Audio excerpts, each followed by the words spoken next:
got some analysis done from the 2018 fire. So very excited to be able to share that with you all.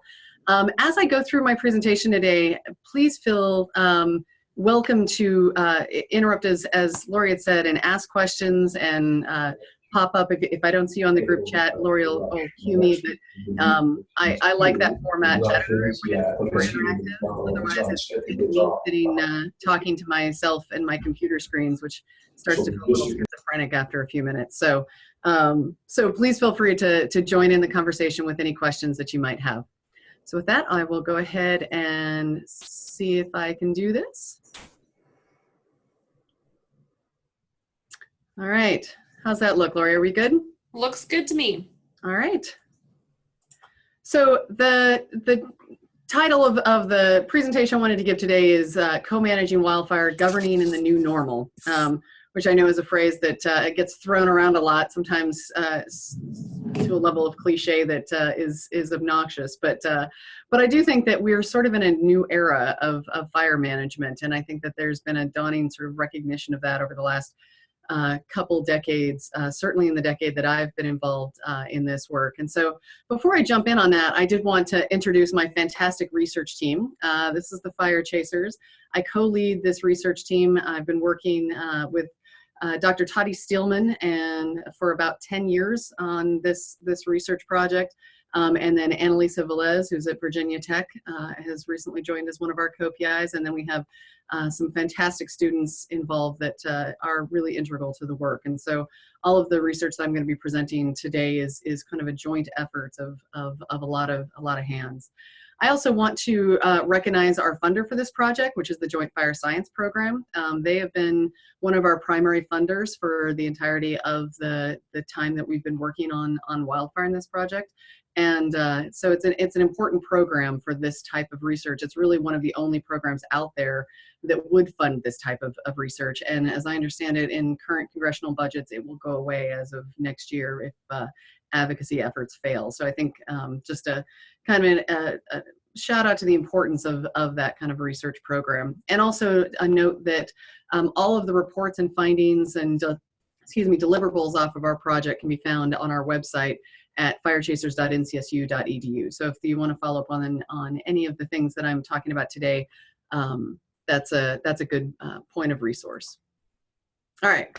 So what I wanted to talk today about was really 4 questions. The first is looking at what this new normal looks like in terms of jurisdictional complexity. So we talk about co-management in multi-jurisdictional incidents as being something that we need to understand better. And so the question is that we've asked ourselves is what jurisdictional complexity really looks like nationally. And so I want to address that question, and then I want to look at how effective we are currently at managing in multi-jurisdictional wildfire events. I want to talk a little bit about the role of risk perception in co-management of these multi-jurisdictional events, and I want to talk about the factors that are data we've got about the factors that are promoting more effective co-management. So, why is this important? Well, a lot of this is nested within the context of the cohesive strategy. So we recognize that our past process in terms of how we've thought about land management and fire management is continuing to create problems for us. And so we might need to start thinking about things differently. That we need more fire on the landscape in order to help restore some of the forest ecology, and that is likely going to create more multi-jurisdictional fires. And so co-management has been proposed as a means for achieving a more efficient and effective fire response. And one of the lessons that comes out of change management is my background in org psychology sort of informs is this notion that anytime you're trying to retrofit new ideas into an old system, sometimes there can be some friction points about that because the system, we're working in systems that were designed for a simpler time potentially. And so that asks the question about our current systems of governing wildland fire and whether or not they are well equipped to be able to handle this sort of new era of co-management in multi-jurisdictional fires. And so is risk co-management among multiple jurisdictions possible within this current governance structure? And so I want to start out with the first of these. We're going to kind of stand them up and knock them down. So what does this new normal of jurisdictional complexity look like? And so the first question about that is, well, what do we even mean by jurisdictional complexity? You know, what do we mean by a jurisdictionally complex fire? And so there's a bunch of different angles that you could look at this. The first is kind of nationally, you know, how many type 1 and type 2 incidents are we starting to see? We can think about it in terms of the types of fire organizations that we're setting up, in terms of using unified command structures versus joint delegations of authority. We can think about it in terms of the total number of independent jurisdictions that are affected and become engaged on these incidents. And we can think about it as well in terms of the levels of jurisdiction, so between federal, tribal, state, county, and city. And each of those kind of give us a little bit of a different picture. And so the challenge that we found on this project as we started to delve into this a little bit deeper is that there's no real easy data source to give us a national picture of what jurisdictional complexity on large fires looks like.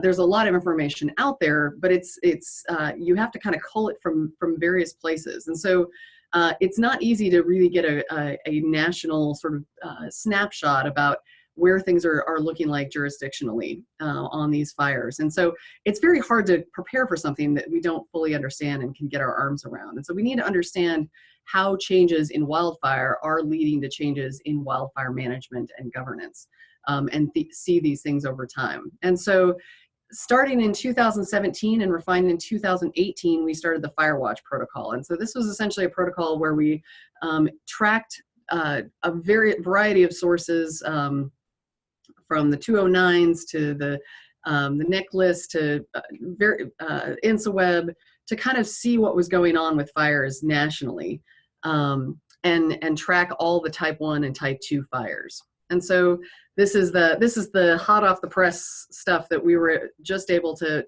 pull together on where we're at in the 2018 fires to date, recognizing that we're no longer in fire seasons, we're in fire years, so the game's still in play.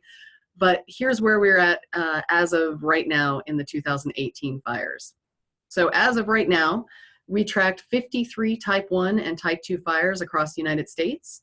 The two regions that had, and these are GACs, so these are based on Geographic Area Coordinating Center regions. So the Great Basin and the Northwest had the greatest number with 13 fires each, 8 of which were type 1.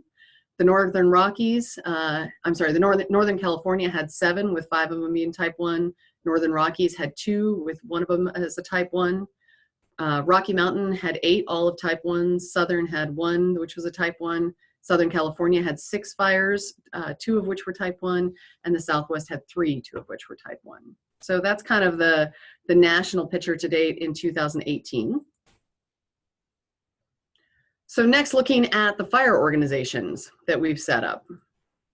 So here's the 2018 fires to date. So thinking of those 53 fires across the region. So you can see the Great Basin and the Northwest had similar fire activity, but very different preferences in their fire organization. So this is kind of interesting in terms of the extent to which we're using unified command structures versus joint delegations of authority. So we're delving into this a little bit more in terms of how governance varies by region, and also over time in terms of preferences for these different types of governance structures. All right, so now looking at jurisdictional complexity in terms of the total number of jurisdictions that are involved. So again, this is the total number of municipalities, total number of counties, total number of states, and then different federal jurisdictions that were involved. So different land agencies at the public level. So 2018, so this was a lot higher than we expected it to be. 94% of type 1 and type 2 fires in 2018 involved 4 jurisdictions or more. And our range went all the way up to 9. So I believe that 9 up there was the Klamathon, which burned from Oregon down into California. And so we had 2 states and several federal jurisdictions, as well as municipal and county jurisdictions involved in that one. So quite a bit of complexity going on just nationally in terms of the total amount of jurisdictions that we're dealing with at type 1 and type 2 fires. Here's a regional breakout of that, and I tried to look at this in terms of the Great Plains network, but the Great Plains network is sort of moves across 5 different GACs. So I wasn't able to break this out for Great Plains, but here it is broken out by the GACs. And the way you read this is sort of like a heat map. So the darker colors on this represent more complex fires proportional to the total amount of fires that they had. So down below, you'll see at the bottoms, the numbers represent the total amount of fires that were within that region, within that GAC, and then the colors represent how many jurisdictions were affected in terms of the darkness. So the darker the colors are, the more complex of fires they had proportional to total fires that existed in that region for the 2018. So you can see that some of our areas that got the most jurisdictional complexity were Southern California, the Rocky Mountains, and Northern California. So that's probably not overly surprising to anyone. Interesting, our areas that got the greatest amount of fire activity this year tended to not have the more complex or the most complex fires in terms of numbers of jurisdictions, but still keeping in mind here that even a moderate complexity fire is 4 to 5 jurisdictions even for just a moderate one. So even these lighter colored bars still represent fairly complex jurisdictional fires. All right, and then another lens to put on this is to look at it across the level. So in terms of federal, tribal, state, county, and city. So counting the number of levels that are involved in fires. So what does complexity look like? 64% of type 1 and type 2 fires in 2018 involved 4 or more governmental levels. So this is pretty impressive. When I originally saw the first set of data, I was like, well, maybe that's just because we affected a whole lot of municipalities and counties. And so we're just getting a big count at the local level jurisdictions. But that's not what we're seeing. What we're seeing is that most of these fires are involving 4 different levels or more, the majority of fires that we saw in the type 1 and type 2.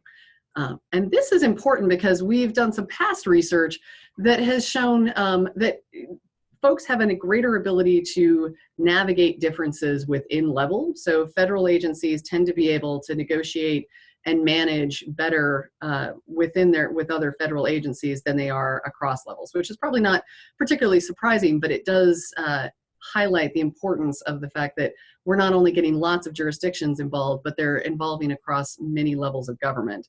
And that where those points are across levels of government is oftentimes where some of the biggest cultural differences exist, some of the biggest philosophical and mission differences exist. And so these create fairly challenging situations and fairly challenging fire organizations to set up. So here's another heat map, again, now looking at the levels. So this is the count of the levels with a possible range of 1 to 5. So 1 being just one level of government, 5 being all 5 levels of government. So darker areas reflect more levels of government across regions. And really the big, I think, insight from this graph is just that there was a pretty good distribution across all of the regions in terms of jurisdictional complexity. Obviously the southern one and northern Rockies were kind of outliers there, not as much fire activity in those areas this year. Again, this is just for 2018, and as we've seen, the fire activity sort of moves around from year to year. So this sort of jurisdictional complexity, particularly across levels of government, is not just a Southern California event, for example. This is happening nationally across all of our fire regions. So the big takeaways for us, again, this is sort of hot off the press. We're still chewing on this a bit, but our big takeaways is that, to start out, is that I think we now know more than what we did before about what the new normal looks like. And the new normal for type 1 and type 2 fires is that they routinely have 4 to 5 jurisdictions impacted, representing 4 levels of government. That's what a type 1 and type 2 fire looks like now in the United States. Now, we don't know how much more complex that is relative to historic records, because to my knowledge, we don't have that data at least compiled yet. It may be compilable, and that may be something that our team works on in terms of trying to get some of the historic records on that. But certainly, this gives us a clear signal that improving fire management is going to require improving our ability to govern large multi-jurisdictional fire organizations. That regions appear to vary in their preferences of their governance structure, and that's something we should delve into a little bit in terms of the use of unified command versus joint delegations of authority. And I think it's important that we also recognize that none of this complexity analysis that I've just presented to you has any representation of private interests. And I saw that we had some private commercial timber companies here on the call. So none of this represents the number of large commercial landholders that are also involved in these fire organizations, which adds a whole nother level of complexity in terms of the commercial timber companies, the rangeland associations. All of those folks are an additional level, not a governmental level. And we'll be talking a little bit more about, I have some data specific on the private commercial interests and their roles in these organizations a little bit later in the presentation. So while just looking governmentally at complexity, I think we have a good metric to now say that these are very complex fires. They're probably underrepresenting the actual level of complexity when you take into consideration the private landholder interests, private and commercial landowners that get involved in these. So I want to stop there real quick before I transition to our next section. Were there any questions or anything about that, or about the 2018 fires and jurisdictional complexity on them?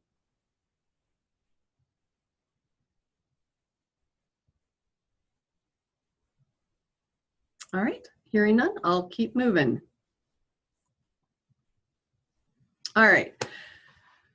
So that really kind of sets us up to say, all right, well, if this is the new normal of what complex type 1 and type 2 fires look like, or I guess any type 1 and type 2 fires look like, then we need to start to understand how we co-manage within these multi-jurisdictional settings better. And so now I'm going to take you a little bit more retrospective. So this is the 2017 fire season, where we looked at this question, and so we sampled out 10 of the most complex wildfires in 2017.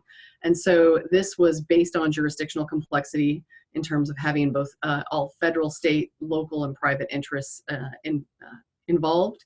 These were all type 1 project fires. We had federal-led fires as well as state-led fires in this data set. The fires represented 6 different states, representing 6 different geographic area coordinating centers. So trying to get some nice regional representation. And so this provides some preliminary evidence that we're hoping is kind of helping to get a national picture. In terms of how we went about this, we basically bugged a whole bunch of folks by phone. And I know some of the folks we bugged by phone are on the call or on the webinar right now. So so many thanks to your participation and time in helping us with this. So we conducted phone interviews with agency administrators, agency administrative reps, and incident commanders, and private industry liaisons or leads representing commercial industry, so rangeland associations, timber companies, those sorts of folks. We had 34 of the 70, I'm sorry, not 79. We ended up actually with 89, I believe, folks total. Of those, 34% federal, 28% state, 19% private, 16% local government, and 3% tribal. So this was a mixed method study. So we did some survey work that was quantitative. We did some qualitative work based on the interview transcripts that came out of the phone interviews. And then we used a tool called qualitative comparative analysis to do some quantification of some of the qualitative data from the interviews that I'll talk about in just a minute. So now transitioning to the question of, so how are we doing? If this is our multi-jurisdictional fire world, how are we doing managing these? So the short answer, it depends on who you ask. So to answer this question, we had all of our informants fill out a survey that included 10 items of what we called network performance at co-management. So how well did this incident do? How well did the incident go in terms of a variety of different indicators that were linked to co-management based on some previous work that we had done. So I won't read through all of these. They're available on our website if you would like to use this tool for any of your own purposes and sort of understanding how things went in terms of co-management. We're actually working on revising these right now. So this isn't the revised scale, but this was the original scale upon which we analyzed the data. And it included things like a coordinated set of fire management objectives that were agreed upon by all affected jurisdictions. All concerned jurisdictions prioritize meaning good communication across everyone. So things like that. So the good news from this analysis is that we did have a lot of agreement as a on one particular item, and that item was that there was a general willingness across all affected jurisdictions to offer assistance to other jurisdictions. So there were no significant differences. So you can see there are differences across, but they were not significant, statistically significant, which meant that there was more variation within this group than there was between this group on this item. So in general, there was pretty much agreement that folks were willing to show up to help each other, no matter, regardless of the jurisdiction. So that works for us. The less good news is that every other item on that scale depended on whether you were a lead agency or not, what jurisdiction you represented, and which incident was being referenced. And so the general pattern that we saw was that state and private folks were the least satisfied in how things went on an incident, and lead agencies were the most satisfied in how things went. So that's probably not particularly surprising, but an important validation for us to have. And the largest point of divergence happened on this item right here. The overall strategy taken in managing this fire was appropriate. So this is so this became an item that became of particular interest to us because it was the one that had the greatest amount of disagreement across the jurisdictions. And so we started to think about this item as its own outcome. So what is it, if what's creating disagreement across jurisdictional levels is this perception of the overall strategy being appropriate, what is it that explains variability in this strategy? So that became an important dependent variable for us to think about. So alignment, so cognitive alignment in their perception of what's the strategy that we should use in managing this fire, given that it's a fire that's affecting many, many different jurisdictions. And our general proposition and the way that we came about this was to think about this in terms of risk perception and co-management processes and governance. And so our thinking is that whether or not any two jurisdictions came into alignment about the strategy was going to be a function of how they thought about the risk, and also the types of management processes and the governance structures that got put up to be able to integrate and coordinate across the different jurisdictions that were involved. So this was kind of the global frame that we used to think about this question. And we dug a little bit deeper into this. And I want to stop here real quick if there's any questions about kind of the setup that got us to here.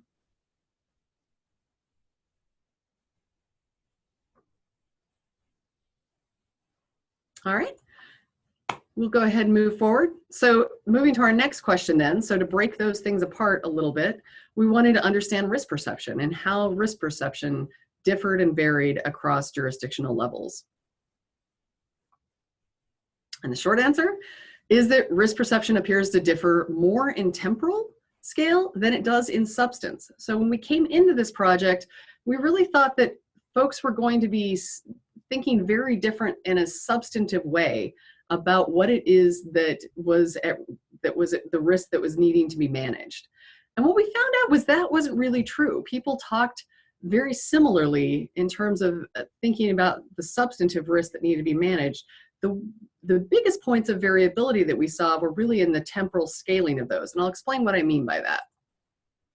So in terms of the substantive categories of risk, we heard a lot about human safety, about homes and infrastructure and communities, about ecosystems and the environment, and about sort of socio-political and economic concerns. And they oftentimes came in this order, with the exception of the socio-political and economic risks, oftentimes differences between jurisdictions in terms of their prioritization of socio-political and economic risks relative to ecosystem and environment types of risks. And so generally the pattern of ordering tended to go in this order though. Human safety was always on top across the board for everyone. And then they generally patterned similarly down in that kind of way. But we saw huge variability in the temporal scale of risk in terms of whether folks were talking and focusing on immediate and tactical risk of the fire, whether they were talking about incident level risk, which had to do with the sort of potential of what the fire could become, or whether they were thinking about and their narratives were talking more about the long-term risk. So for example, when we asked about how folks were thinking about this fire as they were going through it, in interviews we asked folks to sort of describe the fire as it progressed for them and sort of what they were thinking about and what they were concerned about.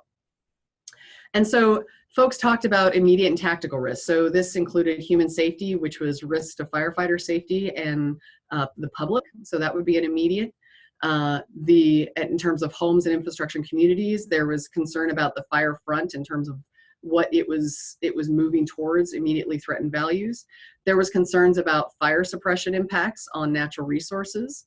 And there was concerns about interagency coordination. So this was sort of like what was happening immediately and trying to mitigate the immediate tactical risk, the immediate fire risk that was happening, and then the risks to the firefighters for trying to mitigate those immediate risks.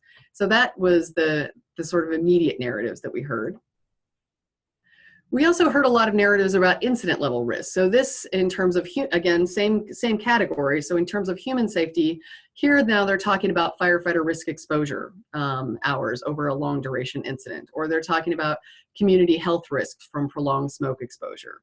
In terms of home structures and communities, they're talking about the fire potential to impact public infrastructure and sort of broader impacts on the community. At the ecosystem environment, they're talking about threats to endangered species and habitats and destruction of agricultural resources. So this would be the timber and grazing lands, those sorts of things.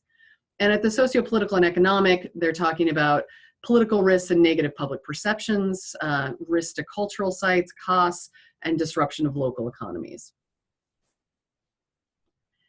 And then there was a lot of narratives focused on this longer term risk. So this is, once the fire's gone out, what's going to be left behind, and what does that mean for the local region? So from a human safety perspective, these narratives were about mudslides and flooding and some of the bear efforts and recovery. In the ecosystem environmental area, it's about the ecological health of the wildland and associated risks for more intense future wildfires. There was talk about sort of the aesthetic and recreational value of the land. Folks talked about the long-term impacts of the incident to the local economies and the public and political support of public lands as some of the longer-term things that they felt were extending beyond the fire.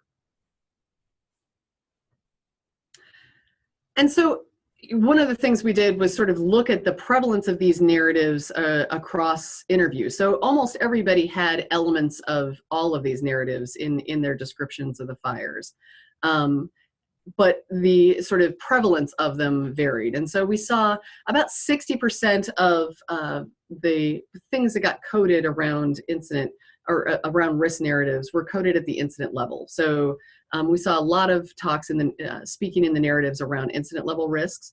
About 28% was around the immediate risk, and about 12% was at the long-term risk. So just to kind of get a sense for how people, when they're telling the story about the fire, how their stories tend to kind of weigh out.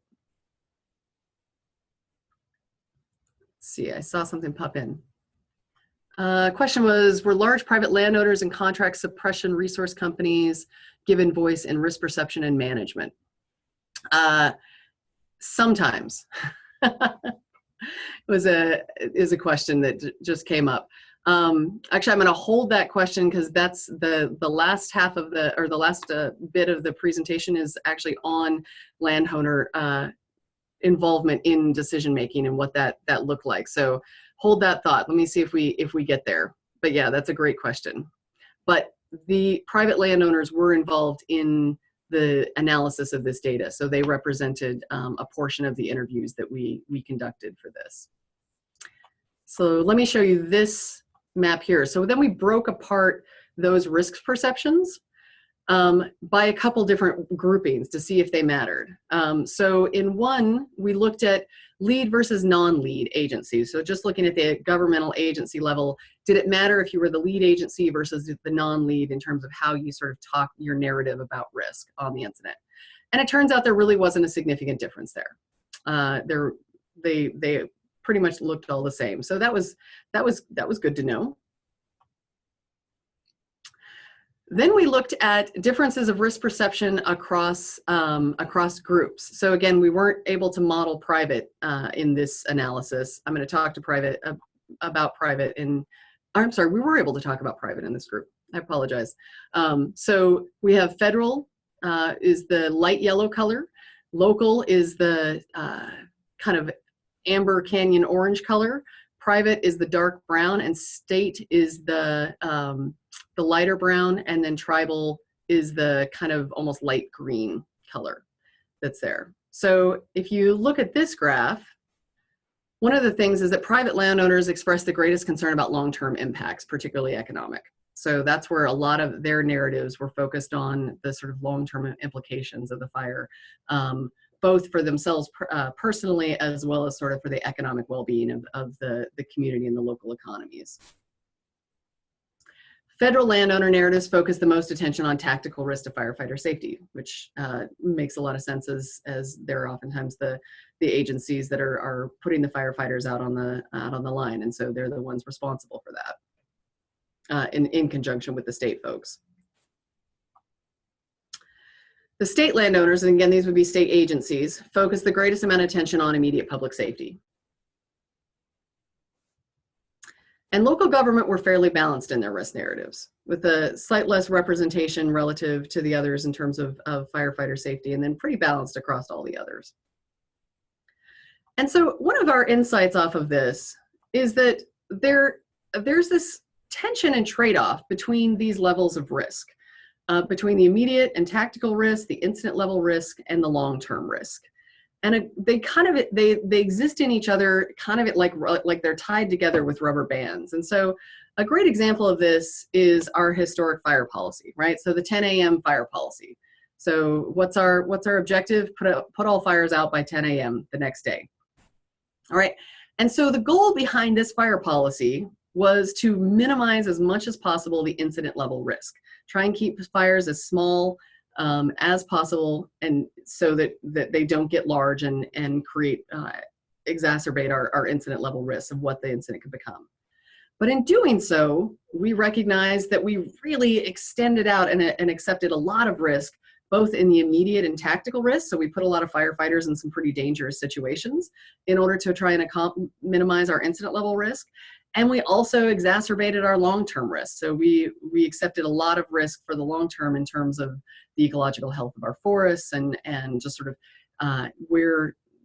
removing the role of fire on the landscape. And so those things kind of went out of balance. And so we've been working, I think, on rebalancing that by getting some more fire on the landscape. And in doing so, we've had to accept or deal with some more incident level risks. So our incident level risks have gone up. Our fires have gotten larger and covering more jurisdictions in an effort to try and reduce our long-term risk and our immediate and tactical risk.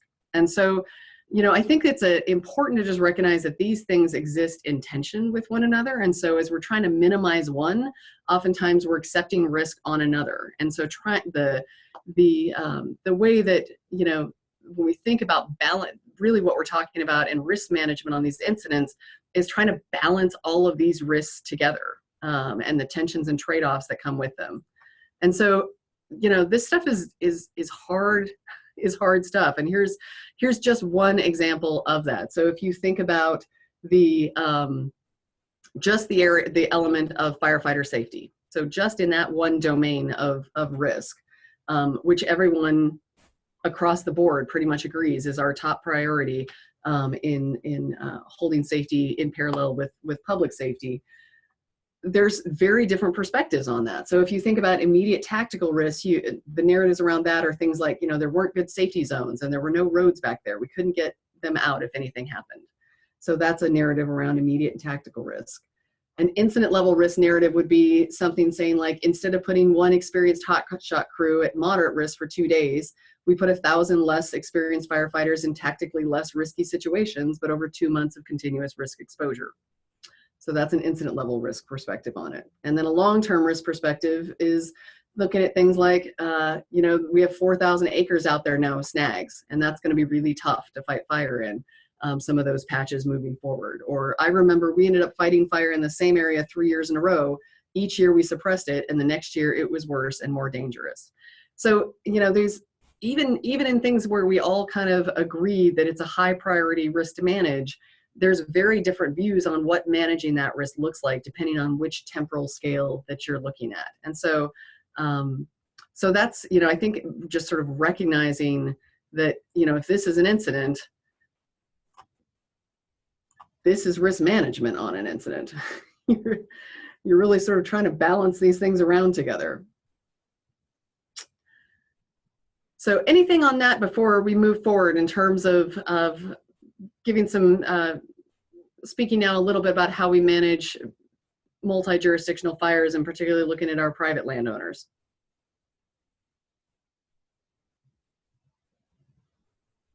All right.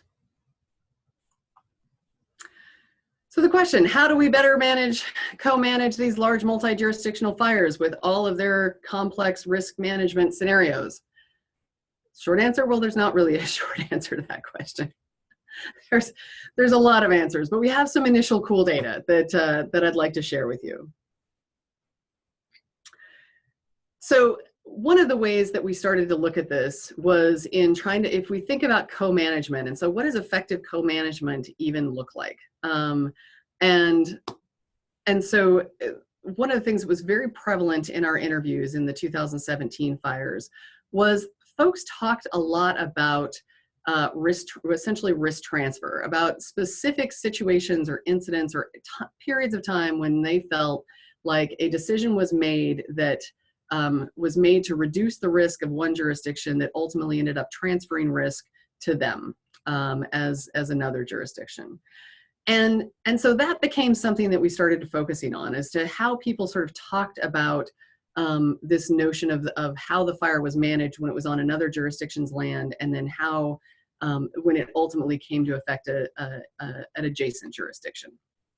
Because one of the things we noticed in the conversations about that is that folks oftentimes talked about that in one of two ways, that we started to call unequivocally critical risk transfer decisions and equivocally supportive risk transfer decisions. So sometimes, for example, when folks would talk about that, it would be, they made some decisions. I think they did, I don't necessarily agree with everything they did, but ultimately, if I'd have been in their shoes, I think I'd have maybe done the same thing. And so even though my jurisdiction was affected by what happened, I'm supportive of what happened. So here's an example at the bottom. Is this quote, there were some things that were done that I don't necessarily think were necessary, but again, I'm looking at it through my set of eyes. You have several experienced people looking at it from different angles. So this week we would code as an equivocally support risk transfer decision. So decisions were made that ultimately impacted another jurisdiction, but they were at least equivocally supportive of that decision. And we juxtapose that against the top quote that we have up here, where they're unequivocally critical of decisions that got made. So these are the interviews where people are angry with their neighbors about what happened, that they feel like they made a decision that ultimately introduced a lot of risk to their jurisdiction, and they did it in a way that they felt like was not adequately appreciative of the risk that they were introducing to their jurisdiction. So here's a quote that kind of illustrates this. I think they use that as an excuse, this safety thing. We value safety too, but it's not a crutch. They just use it as an excuse not to do certain things. So this was them sort of rejecting that there was a good rationale for the reasons that the fire didn't get stopped before it reached their jurisdiction.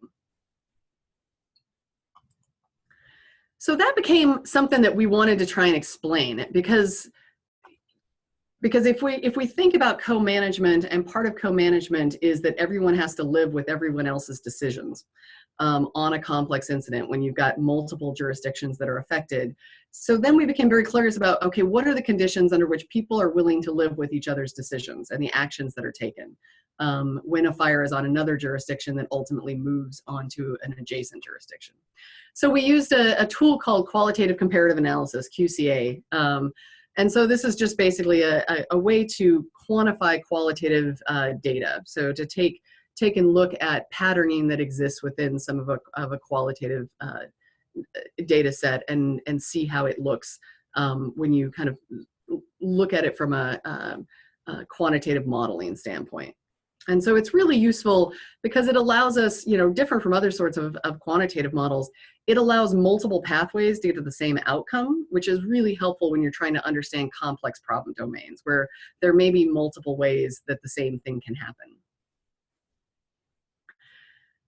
And so we introduced this risk transfer decision as a unit of analysis. And this was kind of a new thing for us. And I think a new thing in the field in general of trying to use that as the point of analysis, because this allowed us to look even within the same interview or the same informant, because we had multiple situations in which the same person was reflecting on the incident and they were reflecting on different decisions that were made. And one set of decisions they were supportive of, even though they felt like it led to greater risk on their jurisdiction. And other decisions they were really unsupportive of, they were very critical about. And so even within the same person, there was variability in terms of the decision and whether or not they were, they felt like the risk transfer decision was something that was justifiable or not, essentially. And so how much confidence they had in that decision.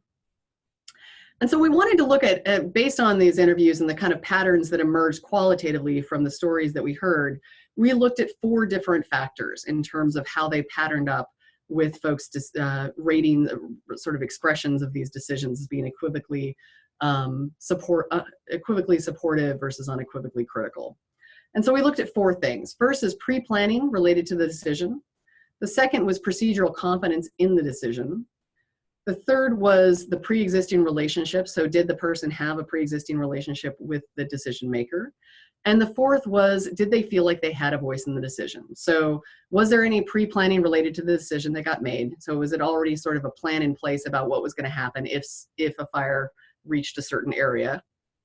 Was there procedural confidence? Did people think that the process by which the decision got made and the people who were involved, was it given due diligence? Was their interests adequately represented in that, or at least considered in that? Did they know who the person was the decision maker, and did they feel like they had an actual voice in the decision? And so we weren't able to run these on anything else other than, at this point, the private landowners, because those were so the first cut of data that we've gotten analyzed was focused on the commercial landowners. And so this is the data just related to those folks in terms of what it was when private landowners were supportive of the decision versus critical of the decision. And what we learned on there was that procedural confidence in the decision process was huge. So when people were unequivocally critical of it, they felt like the right people weren't in the room and it wasn't given due consideration in terms of the decision when and where to stop the fire or how to go about it in terms of the strategy. That sometimes they felt like things were being ignored, or that the team was distracted and their eye wasn't on the ball. So a lot of that procedural confidence had to do with how much they felt like their concerns were center to the conversation versus just peripheral to the conversation, and that the other sorts of risks were being managed and that their risks were not being taken into consideration. So that was a key factor for our private folks. And then additional factors that sort of coupled up with that in terms of when folks were really critical of a risk transfer decision, when they lacked voice in the decision process. So if they didn't see, and oftentimes those were coupled together, as you might imagine. So folks who didn't have a lot of faith in the decision process also didn't feel like their voice was very represented in that decision process. And it also tended to be coupled when they had a pre-existing relationship with the decision maker. So that was interesting. So there was kind of a sense of betrayal a little bit, that they didn't listen to them, even though they thought that they had a relationship there. So that was an important dynamic in folks that were really critical of a risk transfer decision. In terms of the cases in which folks were supportive of it, it tended to be when they had procedural confidence and when they had a pre-existing relationship with those who were making the decision.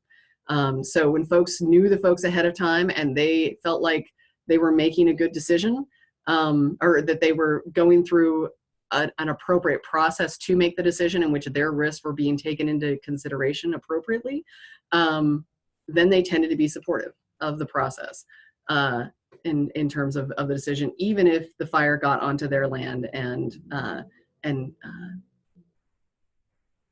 burnt down resources that were of importance to them. So concluding insights on that. Pre-fire planning among potentially threatened jurisdictions.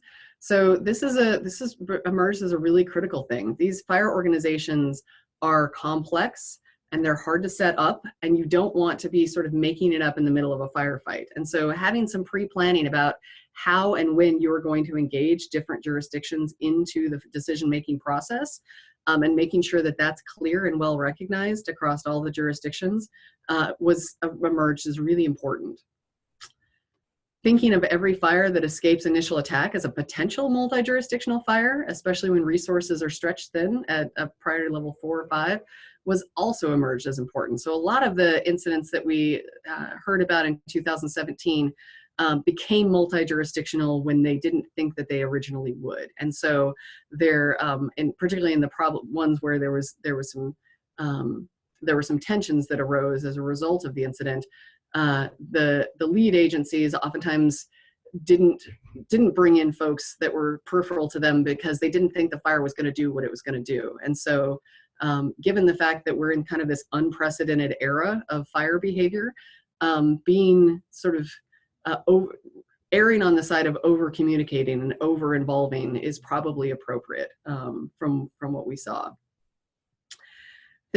I think it's important to recognize that folks aren't as far apart as they think they are in terms of their substantive risk priorities, but they are very different in terms of how much they're focusing on the short term versus the medium versus the long-term temporal trade-offs about those. And so I think having folks talk about that in those ways and sort of recognizing when folks might be coming at it from a little bit of a different angle in terms of thinking about that, they're thinking about it at a different temporal scale, I think might help those conversations move forward in a little bit more productive of a sense.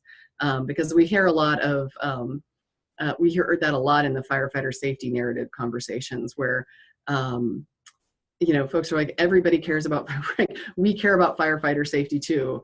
It's just that we're thinking about this differently in terms of what that means in terms of the trade-offs from right now to what this might become as an incident to what this might become long-term for this area. And so I think, those are tough conversations. And I think the more that folks can sort of understand where each other are anchoring in their perceptions on that, the better able folks are going to be able to navigate those conversations. And over and over again, participation and procedural confidence were critical. So when folks were involved and they had information that suggested that their interests were being considered and they knew that they were front and center in the discussion of the risks that were being managed, and they felt like they were represented in that, and that they had a voice in that, they tended to be okay, even if they were negatively impacted by the incident, where if the incident ultimately came onto their lands and damaged their resources. When they felt excluded from that or caught by surprise, or they felt like their interests were just ignored entirely in trying to address other risks, they tended to be unsurprisingly kind of angry about that. And so, I think there's a lot of effort that's being put into now this sort of how is it and when is it that we include people into these decision processes and spaces. And I think those are paying off some pretty big dividends based on what we saw in the 2018 field work as well. And so concluding insights that, our traditional way of handling fires had kind of within the incident command system, had kind of a jurisdictional hot potato. It's my fire until it's your fire, and then it's your fire. And when we're thinking about these complex multi-jurisdictional fires, we have to start thinking about them as collectively owned by all the jurisdictions that are currently affected and threatened, and that how is it that we create the decision spaces for involving those folks without completely crippling the ability of the fire organization to take action. And I think that's the tension in the place that where we stand right now. So we're seeing lots of amazing workarounds. We were out in the field on several fires this last summer in 2018. We saw some really impressive innovations coming into play and where people are finding ways to make this work. And so we're continuing to pull findings together, and we'll be sharing with those. So more to come on this, but that's kind of where we're at right now. So with that, I will open us up for questions.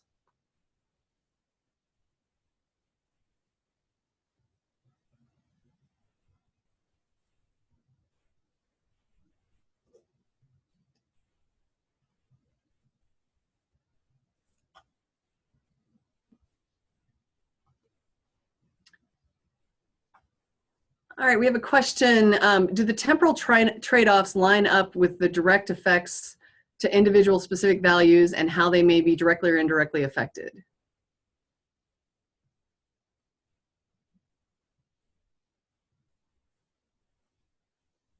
Sorry, I'm getting my head around that question. Give me 1 second.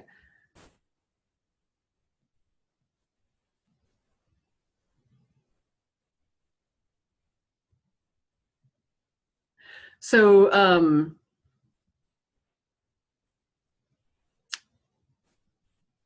not sure I fully understand. Jay, can you ask that again?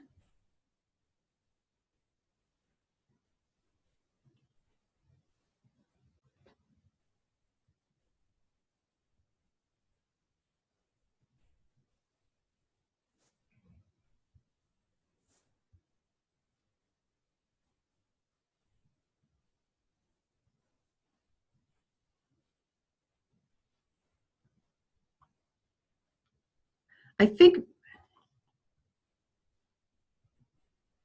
financial versus safety versus organizational effort. Oh, okay. I think I see what you're asking. So line up with direct effects to individual specific values. Yeah, so they tend, so when we were, the risk narrative stuff was very egocentric by nature in terms of kind of how we asked about it in some sense. So we asked them about how, as this incident unfolded, what were you most concerned about? Was it kind of how we looked at it. And so when folks were talking about the temporal trade-offs, especially if you were, it definitely linked to the things that they were most concerned about losing, and those linked, as you would imagine, kind of as illustrated by that bar graph, to the things that you were most responsible for. So if you were the federal government putting firefighters out on the line, that was a big part of your risk narrative. So that if you were a private industry worried about, responsible to your shareholders that your timber doesn't burn down, that was your dominant risk narrative. If you were a county or a city municipal government responsible for the structure protection of and public safety of your community, that was kind of your focus. So they did directly link to their areas of responsibility. And I think that's an important thing to recognize. And I think we've seen that in the field a lot. I think folks are fairly conscientious about recognizing what each other are responsible for, and how that's going to impact their risk narrative and the things that they're most concerned for. But it didn't necessarily couple up directly with whether or not you were long-term versus short-term versus moderate. So, for example, we saw variability even among the federal jurisdictions who had sort of similar risk profiles in some ways, in terms of whether or not they thought about things from an immediate tactical, an incident level, or a long-term. So we saw variability even within groups that kind of had a shared profile of the things that they were responsible for managing in terms of risks. They would think about it differently based on, in terms of the temporal nature of those. I'm not sure if that answered that question though.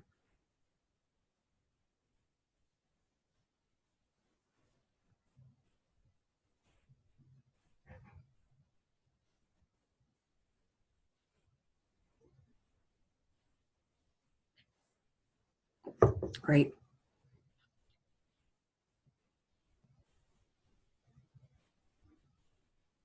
Other questions, thoughts, reactions? Does this resonate with your experience? Is it surprising?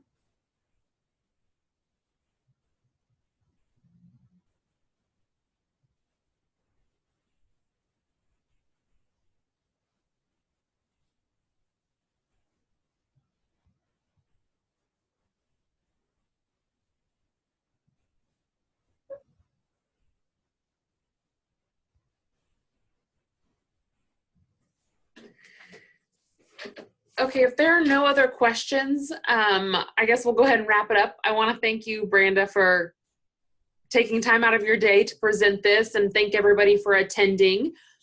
Recording of the webinar will be on our YouTube channel, which is GP Fire Science, and then there will also be posted that video to our website at gpfirescience.org. So if you want to follow it up, share with people who weren't able to make it, or watch it if you want to revisit some of the topics that she talked about, you can do so there. So thank you, Branda, and we will quit recording and close the meeting. Wonderful. Thank you all for being here.